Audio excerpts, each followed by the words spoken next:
Thank you, Dan. Hi.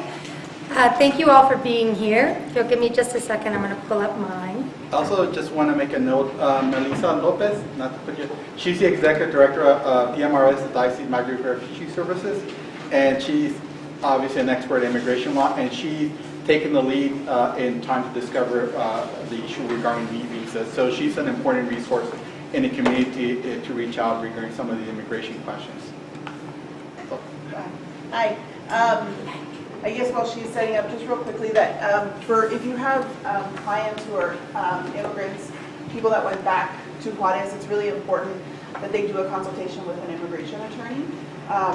The U visa can be somewhat limiting in scope, but it can also be really broad. So it's important for people to have that consultation with somebody sooner rather than later, especially because a police report when it comes to U visas is really, really critical. So if anybody has any questions, I'm happy to help. Thank you. Thank you. Are you all having any sort of meetings with other immigration practitioners? Yeah, we're all trying to really work together. So, you know, there's our office, there's Las Americas, TRLA is involved as well. So if you have any questions that we can be helpful with, please feel free.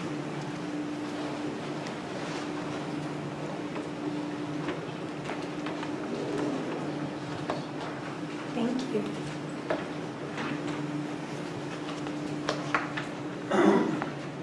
Oh, much better.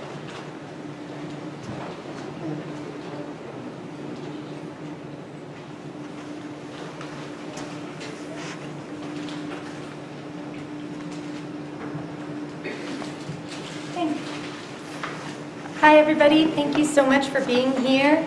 My name is Soraya Yanar Hanshew. I am indeed an attorney for Texas Rio Grande Legal Aid. I've been with TRLA for a very long time, possibly more than 15 years. I am also a solo practitioner, and I focus my solo practice on labor and employment for our community.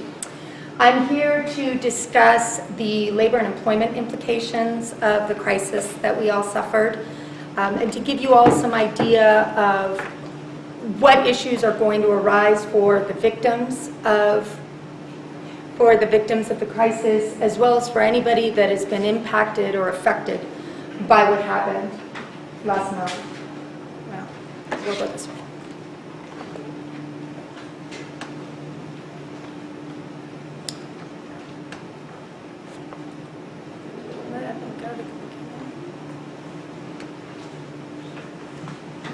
And it hates me. It absolutely hates me. I'll keep talking while he pulls this up. So I'm going to give you a broad scope of some of the issues that I think are going to come up. Of course, for any of you that have, thanks, you can leave it right down, that's fine. I'll scroll through. Thank you. For anybody that has people calling you, or for clients, as you're assisting these individuals, we want you to be aware of the labor and employment implications, because the labor and employment implications have timelines. So as you just heard, the discussion as to the short-term issues that these individuals will have, many of the labor and employment implications are short-term. And you need to be aware of those deadlines and what these clients need to be discussing with you, or what you may need to farm out. And of course, at the end of my PowerPoint is my info, my phone number, my email, and you all can text me, email me with any questions that you have, because this is a lot of information to give you in a short period of time. The first thing that comes to mind for me is the ADA, the American with Disabilities Act.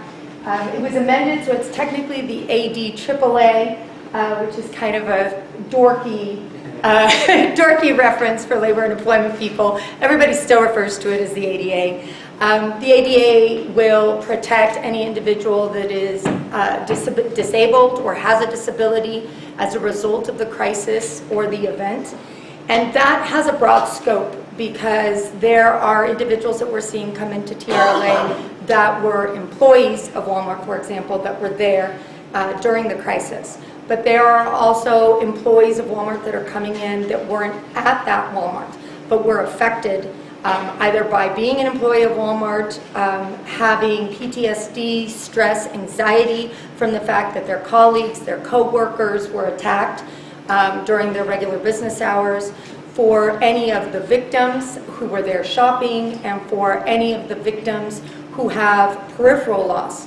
Anybody, I mean, I know that everyone that I speak to locally is connected at a certain degree level to someone there. And just yesterday, someone told me El Paso is the biggest little city.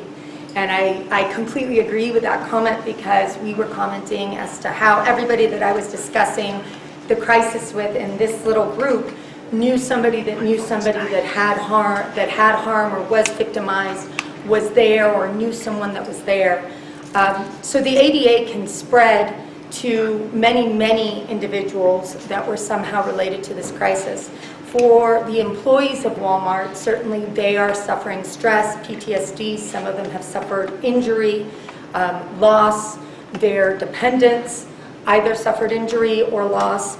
And the ADA protects them and allows them to request reasonable accommodations from Walmart, as well as to request time off, as well as to request that Walmart assist them in getting back to work or having leave from work. If Walmart as an employer refuses to do that for their employees, they may be in violation of the ADA, and it may be, as attorneys, our responsibility to inform our clients that this is their right, and that Walmart has responsibilities to its employees that have been injured or affected or impacted in a physical, psycho, emotional way by this crisis. I'm going to try this again. I'm going to arrow, but I don't know what will happen. Okay, yay!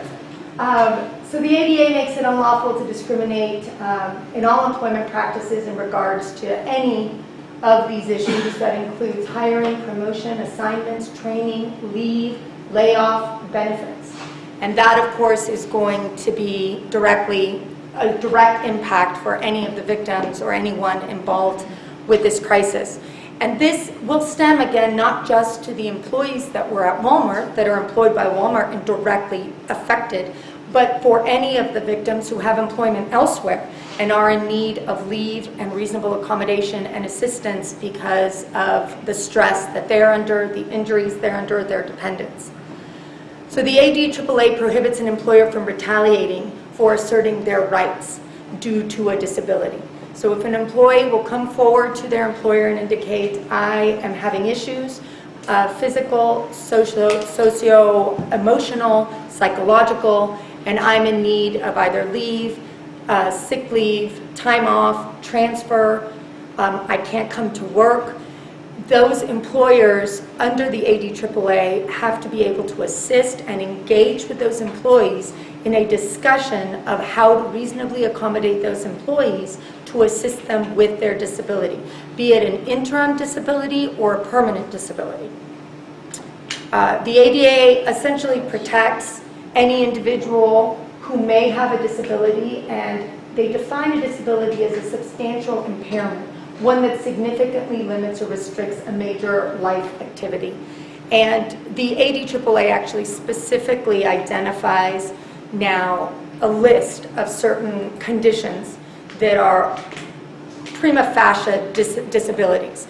But if you can establish in any way that there's a significant limitation to your life activities, which can be established for stress, anxiety, emotional, psychological, as well as physical issues, then you would be protected, or that individual will be protected under the ADA. Walmart has an obligation to provide reasonable accommodations. And I say that because we are seeing a lot of Walmart employees, and Walmart is reacting disparately at this point to how they're managing employee concerns, which is not necessarily wrong, because reasonable accommodations should be discussed with employees by an employer and should be considered by those employers on a case-by-case basis. But we are seeing that every employee that's coming in, that's talking to us or needing assistance, has a different experience and has a different request and has different circumstances. So they're being treated differently. But I'm glad that all of you are here now, and all of us as an El Paso bar that are going to extend our services to assist these individuals should be aware that no matter where they work, whether they're Walmart or other employees of other employers, If they're asking for reasonable accommodations, that employer has the necessity to engage in a conference about that reasonable accommodation. So an employee walks in and says, I need help. I believe I have a disability, be it interim or permanent, and I need assistance to either be able to do my job or to take leave or to take time off so that I can come back and do my job reasonably well. But that may require that they transfer to a different location, that they work at different hours so they can either care for themselves or a dependent. May need leave to be able to go see physicians, to go to appointments.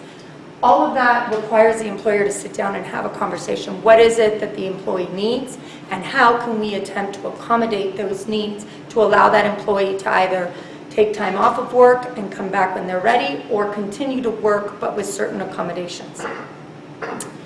Now, an employer has a responsibility to confer with that employee about their need for reasonable accommodation and to attempt to accommodate that employee up to and including stopping when it becomes an undue hardship for the employer.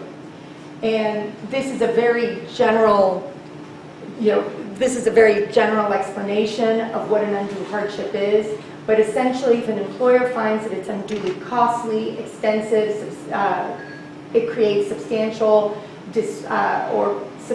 changes, or is disruptive, or would fundamentally alter the nature of the operation of the business, then they do not have to accommodate that employee in the regard or in the condition that the employee is specifically requesting.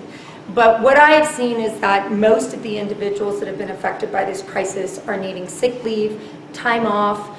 They're needing to either change their schedules or not come to work while they're managing the issues of their family members.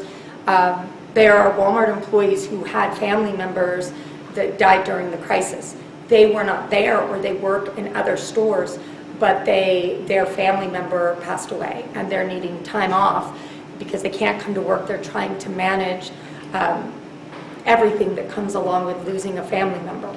And they're requesting time off or sick leave. Some are requesting a transfer to different locations so that they're closer to home, or they're requesting reduced hours.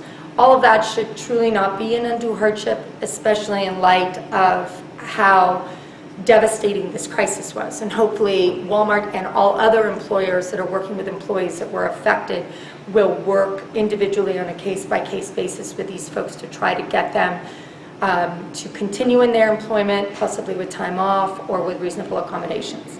So that when you're working with clients that are going to be asking for reasonable accommodations and identifying a potential disability, they shouldn't be asked questions by their employer. I put Walmart, but it applies to any employer that they're dealing with, as to what specifically is their disability by name. They can demonstrate or identify what issues they're having, but they don't need to be required to go to a physician before going to their employer to say, I need sick leave or I need time off and I'm experiencing PTSD. Now, those employers may ask after the fact if they're, for example, on extended leave, pursuant to that employer's policy, they may ask for doctor's notes, but they should not need a medical diagnosis in order to sit down and have that conference and conversation with those individuals.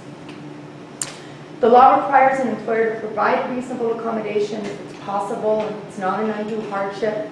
And here I basically explain, in essence, what that may look like for us as we're helping these clients. Again, time off, transfer, changing workstations, changing duties, changing stores, taking extended or non-extended time off. Now, when they're dealing with dependents and family members and the disability is not theirs, FMLA will apply. And I left the number there for the Department of Labor, which will give you information and guidance in regards to the Family and Medical Leave Act. And there's information here as well, and you can always contact me. The Family Medical Leave Act, the FMLA, entitles eligible employees of covered employers to take unpaid job-protected leave for specified family and medical reasons. And this will apply to all of the individuals that are needing to take care of their dependents and may not have leave. Because a lot of these individuals may have accrued sick leave, they may have accrued vacation time. They themselves, if they're disabled, will ask for reasonable accommodations, and they will be allowed to take time off of work based on all that. But there are a lot of folks that may not have that. They may not have any leave available to them that's paid. They may not be individually disabled, but need to assist a dependent in regards to the crisis, either with that dependent's disability, injury, or because of the loss of a dependent, and other dependents are now suffering from that loss. They may be eligible for FMLA, which allows them to take leave without pay. And it requires employers, for example, Walmart certainly has the amount of employees to fall under FMLA, and most employers do. If those employers fall under the FMLA Act, then they must provide 12 work weeks of leave in a 12-month period for eligible employees that request that leave. And this is an example that's outside what we're discussing today, but these are examples of why individuals will take FMLA. It can be the birth of a child, it can be adoption, it can be anything that involves a serious health condition of someone other than themselves that's a dependent or a family member. In this case, there will be, I am assuming, a lot of individuals that are going to be needing to take extended leave because of the crisis. And if they don't have ADA rights and they don't have any accrued paid leave, then this will be an option for them. But it's important that you discuss this with any people that come in to speak to you about their issues, because most all of us are employed one way or the other. And if they're needing to take time off, FMLA may be the way in which they will be able to do that. But they have to trigger that right, so they cannot just never appear to work again. They can't just leave and call a supervisor and say, I need to take care of my family member that was part of the crisis. I don't know when I'll be back. They do need to effectuate their FMLA rights, identify that specifically, and have the employer understand, I need to be placed on FMLA. And that employer will have to do paperwork and ask a few questions and notate the date, because they are allowed that 12 weeks every calendar year. And so employers will need that information, and that's something that we can facilitate. As we just discussed previously, we've got clients coming in that are traumatized. So they're not looking at deadlines, they may not know that these are their rights, they may not know that they need to contact the employer and affirmatively request this kind of leave, and it's our job to make sure that we ask those questions. Were you working, and if so, can you feel like you need to go back to work?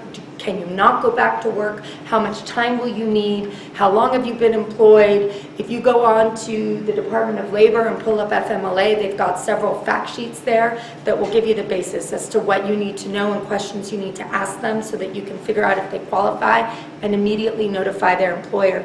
Because if you do not do that, and our clients are in crisis, they're traumatized, and they don't think about that, they're just dealing with the crisis at hand, they may be considered abandoning their job, and they may be terminated from their employment and then ineligible for unemployment, and they may lose their job position, and that shouldn't be occurring. Now, from what I've seen, most employers are being very understanding, and if there was any relation to the crisis, El Paso has really stood up for each other, and I have seen a lot of employers that are reaching out affirmatively and saying, do you need the leave? You can be on FMLA, and calling folks in to let them know these are your rights. But that doesn't mean everybody is doing that. So I would hope that all of us can use this information and ask the right questions to make sure we point them in the right direction. So if they go on FMLA and they had group health insurance, they have the right to that coverage while they're on FMLA. So for those 12 weeks, they're not getting paid, but they need to continue their health insurance, and that will be very relevant to the individuals that we're servicing in regards to this crisis. Because if they are in need of that health insurance, they, for example, have the health insurance and the dependents they're caring for need it because they're on that plan, then they need to be aware that it should be provided. It will continue during that time. The employee has to make their normal contributions to the premium. So if they made weekly contributions or bi-weekly and it came out of their paycheck but they're not being paid, they need to be aware that they need to still make those contributions. And if the employer isn't aware of that and or affirmatively telling them that, then it's our job to make sure we ask that question, how do you usually pay for this? And does it come out of your check? And if so, we need to let the employer know. I've seen some employers that are covering it for their employees, and then they'll take it out of their check when they come back. There are a lot of options for that, but it's the employee's job to ensure that that keeps up. Because what will happen is if they don't know that and they don't do it, the health insurance will lapse regardless. The employer will keep up their contribution, but if the employee doesn't pay, the insurance goes out the window. And that is, of course, going to be a huge problem for anyone involved in this crisis because medical care is going to be very relevant. So if paid leave is substituted for FMLA leave, the employee's share of group health plan premiums must be paid by the method normally used. An employee on unpaid FMLA must make arrangements to pay the normal employee portion. If the premium payment to the employee is more than 30 days late, the coverage may be dropped. And so that's very important, and that's something that we can do. Again, we're dealing with people that are in trauma and in crisis, so it's not necessarily something they're going to think about at this point. They know they need insurance, but they're not going to think about the administration and making sure they're paying for it and getting it done. So some employers may choose to pay an employee's portion of the premium in order to ensure that they continue with their benefits. They may require the employee to repay these amounts when they come back to work. And I've seen that in practice. It happens a lot. But that's something that you'll affirmatively have to discuss on behalf of the client with that employer to ensure that's happening and arguably get it in writing, an email, something that simply states that employer is in charge of it. So if somehow it lapses, the health insurance will know that it was the employer that lapsed and they'll repay it and get it back up in order to allow people to use that insurance and get benefits from it. So under certain conditions, employees may substitute or run at the same time as their FMLA leave, accrued paid leave such as sick or vacation leave to cover some or all of the period of FMLA. An employer may require employees to substitute some of this leave. I've seen this in my practice as well, and employees will come and say, no, I know I have that leave, but I don't want to use that leave. I want to use my FMLA leave. It can be up to the employer what leave they have these employees choose to use first. So an employer may say, look, you've got accrued sick. I prefer you be on sick and we're going to pay you. When that runs out, you can start your FMLA. That's up to the employer and something we'll have to negotiate on behalf of these individuals if we're helping them. And if at any point anyone has any questions, please stop me. I'm just going to continue to roll along until I hear from you. Benefits other than health insurance. Employees' rights to benefits other than group health insurance depend on the employer's policies. So there could be other benefits that are out there in the form of leave and anything else. Like there are a lot of employers that will allow for comp time, for example. At TRLA, attorneys can accrue comp time. So you work over your 40 hours. If you're a full-time employee, then you can have an hour for hour on comp time. And that is separate from paid leave that is either sick or vacation and taken separately. So that's just something to ask your individual clients. If you're helping them, you sit them down and you're trying to just assess as they're in front of you, what have you done or not done, what do you need or not need. One of those questions may be, were there any programs like that with your employer so that we can use your comp time, for example, until that runs out and then start your FMLA, which affords them more time to be away if they need it. So FMLA will protect the return or job restoration, the return to work. So you are allowed to be out during your FMLA leave. You may not get paid if you don't have accrued paid time off. It's unpaid leave, but the other thing the FMLA does is it protects your job. So they must allow you to leave. They may not pay you during that time, but they may not replace you permanently. As long as you come back when your FMLA time is over, your job should be waiting for you. Now, that doesn't mean they don't have a temporary employee come in and do the jobs that these folks usually do while they're out, but when it's time to come back, then FMLA protected employees should be coming back to the job that they had with all of the benefits restored as if they had not been gone. This is an explanation of equivalent pay, and again, I'll make this available. That's a lot to look at and will only be relevant to you if your client or the people you're assisting utilize FMLA, and you can have this as a resource. I won't go into that completely. So this is an interesting labor code provision. Chapter 22 of the Texas Labor Code discusses employment discrimination and makes it illegal for employers to discriminate against employees that are participating in emergency evacuations. At TRLA, we see this with all of the disasters that we've dealt with. that involve hurricanes and that are identified by the government as disaster and evacuation zones. We have not been identified that way, but I put this here so that it's on your radar, because we're actually litigating, TRLA attorneys in the Valley are litigating a private right to this that would allow employees to be protected under Chapter 22 outside of formal governmental orders. If they're successful in that regard, then this may be something that's available in the future to an employee. For our crisis, it does not apply because we did not have evacuation orders or any formal governmental orders regarding our crisis. But it may be something that is worth knowing about because the law may change, and for future reference as well. And that labor code provision protects individuals that have to leave an area because they're emergency evacuated from being terminated because they've abandoned their jobs, for example, or they can't come back to an area because there was an emergency evacuation or they don't have the means to come back to their job. Employers are not allowed to discriminate against those individuals, terminate them, or replace them. So what we are seeing a lot of in regards to our crisis is unemployment rights. A lot of individuals are now calling about the fact that they are victims of this crisis in one way or the other and may not be able to return to work for whatever reason. They are not going to be eligible for FMLA. They're not eligible under ADA or reasonable accommodations, so they're being laid off because they can't go to work. I put this again as an FYI, the Disaster Unemployment Assistance provision of the Texas Workforce Commission specifies unemployment assistance for people that again are under evacuation orders or general governmental orders, which is not us. But I would be interested to see if the TWC is dealing with any of our individual clients who have suffered from this crisis and maybe looking at some of the code for the DUA assistance in regards to that. Even if they are not, unemployment benefits are still available for any of the victims of this crisis, even if they're only partially unemployed because of the attack.